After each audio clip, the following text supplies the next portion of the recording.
world champions. Eat Mighty Mikes and become everything you've always wanted to be, and more!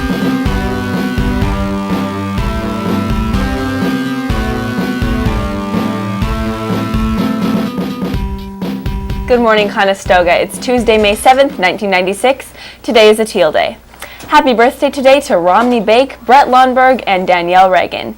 Now for school news. Remember, all Action Council application packets are due to Mrs. Hickman in C2 by Friday, May 10th. Please be sure they are completely filled out before you turn them in.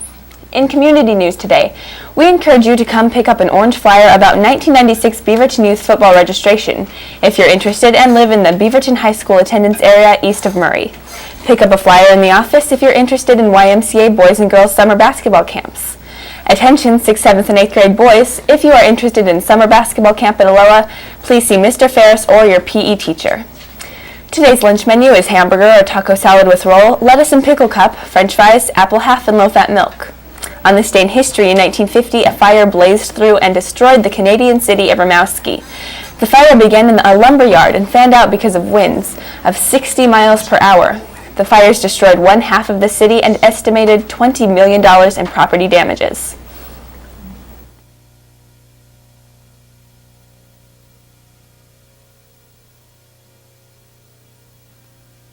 Now to Karsten Quinn for today's weather.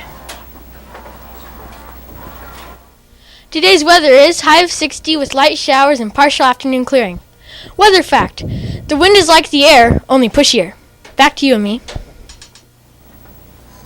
Thank you, Karsten. Thought for the day is, don't carry a grudge, it's bad for your back. Some people think political music is making a comeback from the 60s. Many singers are singing songs that have a political point to them. Stay tuned for this 3-minute and 30-second special to learn more. This is Amie Brem signing off.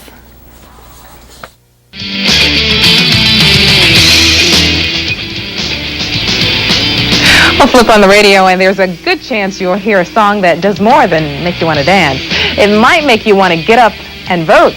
In the 1960s, rock and rollers used their songs to promote political causes, while some of today's are...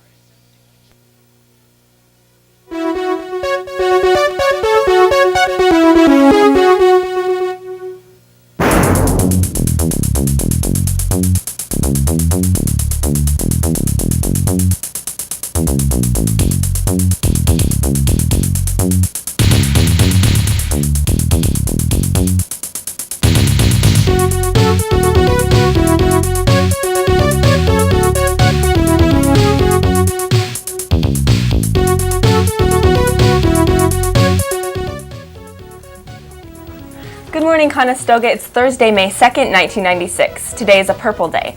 Happy birthday to Alex Blackmore and Chris Krajewski. Now for school news.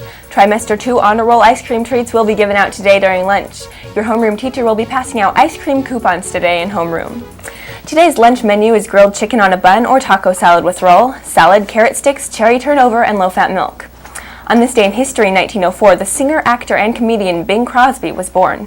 He has starred in over 22 major films and has won an Academy Award. In 1977, he died of a heart attack at the age of 73.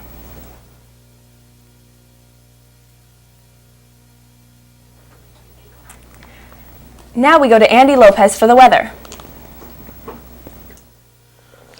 Sorry, we're not going to be able to give you the weather report today because we usually get our weather report from the airport, which is closed because of the weather.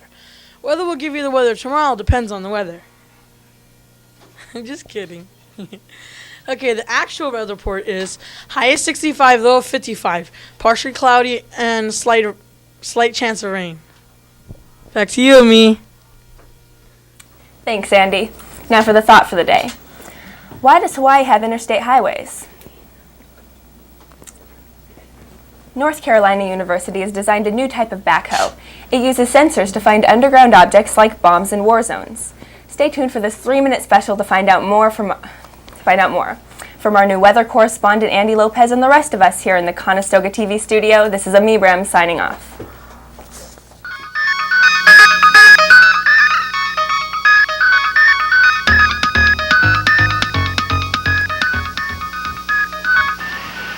On our Science Desk segment today, we take a look at the world of construction. I'm standing in the middle of what will soon be Centennial Olympic Park here in Atlanta. And as you guys can probably imagine, there's a lot of construction going on in this city right now. It's getting ready for the Olympic Games. Now, construction sites can be pretty dangerous, but thanks to some new technology developed by the Pentagon to help them detect buried bombs, construction site workers are finding it more easy to find some of their underground troubles. CNN's Ann Kellen has our Science Desk report. An underground gas line explodes in Edison, New Jersey. This home video by a fleeing family captures the moment. I woke up to my daughter's screams, and my house was orange, yellow-orange. I had no idea what it was. 2,000 people evacuated, 300 lose their homes. These apartments were destroyed. The suspected culprit, a construction crew blindly hitting an underground natural gas pipeline. Everybody's out! More than 200 people in the United States lose their lives every year when lines and pipes are severed. As more and more go underground, the risk goes up that they will accidentally be damaged. Researchers at North Carolina State University are developing a high-tech backhoe they hope will help. Equipped with sensors and linked to a computer, the backhoe senses objects and shows the construction worker as he digs what he's digging. We think we got a bomb right here, so that we want to see if there is something in the ground here as a part of our experiment. So we're going to dig it up and see if something is there. The U.S. Air Force started funding this research to develop robot bomb detectors that can find and retrieve undetonated bombs still buried in many war zone areas. A metal detector is attached to the backhoe. Before the digging starts, it scans the soil. When there is something there, there will be a signal and saying, oh, you got something close by. And we are working right now to make it intelligent, that it will actually tell you where it is, what it is, in what location. Along with the metal detector, the hydraulic-powered backhoe is linked to a computer by cable or radio frequency that sends the information to a computer screen. It lets the operator see what's underground and manipulate the objects on the screen for a three-dimensional view. When he's digging a trench, he may be interested in the side view, so he can visualize how far he's away from for example, the bottom of a trench or a pipe. And also you can zoom in at the side view here. It's still in the experimental stages, but researchers hope to have this robotic backhoe ready for market in about a year. Ann Kellen reporting for CNN, Raleigh, North Carolina.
Good morning, Conestoga. It's Thursday, May 9th, 1996. Today is a teal day.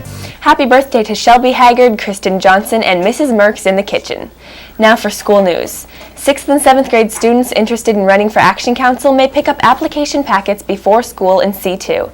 They must be completed and returned by May 10th. More book fair news. Powell's Bookmobile will have both new and used books for the summer reading list, as well as other titles. The Bookmobile will be open from 9 to 4 to Tuesday through Friday, plus during the open house Tuesday night. The Scholastic Book Fair will be open 8 to 4 all 4 days, plus during the open house. Attention all chocolate lovers, tomorrow the CCO will be selling chocolate chip cookies after school, 3 for $1. Now for community news. Attention 6th, 7th, and 8th grade boys, if you're interested in summer basketball camp at Aloha, please see Mr. Ferris in A6 or your PE teacher.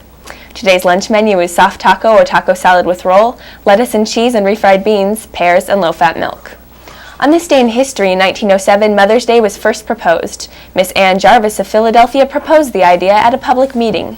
She thought that on the second Sunday of May, people should pay tribute to mothers. In 1914, Mother's Day was first approved by Washington, D.C. and became a national holiday.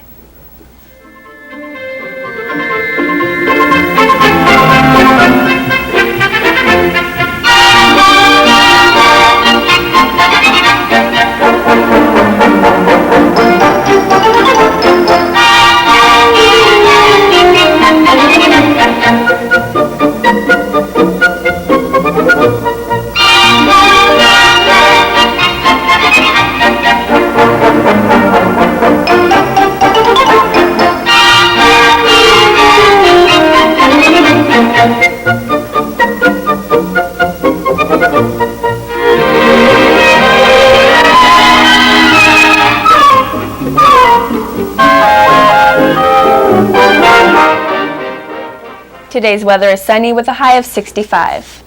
The thought for the day is, strive for excellence, not perfection. Ever since a new planet was recently discovered that they think is capable of supporting life, people are wondering if there's any life on it. NASA wants to build a space telescope that can take pictures of planets and eventually analyze them.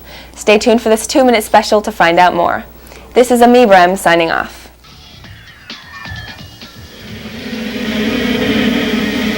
The search for extraterrestrial aliens goes from the serious to the silly. From the computer-enhanced face on Mars to the recent discovery by California astronomers of a distant planet, which is the right distance from its sun to support human life. The head of the National Aeronautics and Space Administration wants to build space telescopes to look for life on other planets. Daniel Golden has proposed what he calls the Origins Project to find out how we got here and whether anybody else is out there. For thousands of years, us human beings have looked up at the sky and wondered, is there another planet like Earth out there? Is life unique to Earth and only Earth? It just gets to the basic heart and soul of life. For years, NASA funded a radio telescope project called SETI for Search for Extraterrestrial Intelligence. When NASA funding was eliminated, SETI went private and is still sending phone-home messages into space. NASA insiders say the Origins Project is Administrator Golden's favorite. We're out to really get the pictures, and not just for public interest, but there's an additional scientific value. If you have the ability to take a picture of a planet, you also have the ability eventually to analyze that planet in detail and actually understand what that planet's made out of, what's in its atmosphere. You know, is it possible that life could exist there? The administrator admits that finding ETs would revive flagging public interest in the space program. It causes me to get up earlier in the morning and go to sleep later at night. It causes me to be full of hope and optimism about the kind of findings we're going to make. It drives me. The new telescopes are said to cost hundreds of millions rather than billions of dollars to produce, but some congressional critics say NASA hasn't asked for 1 penny of new funding to do this expansive research project. Others say that looking for life in space is the last thing on Earth NASA ought to be doing. John Holloman, CNN, Washington. Check it out, killer snails from the deep. These slow-moving snails harpoon small fish with their long, barbed noses. Then they inject 2 or more kinds of poisons into their prey. One shocks the nervous system, another paralyzes the muscles. Divers know they can get stung if they pick up cone shells, but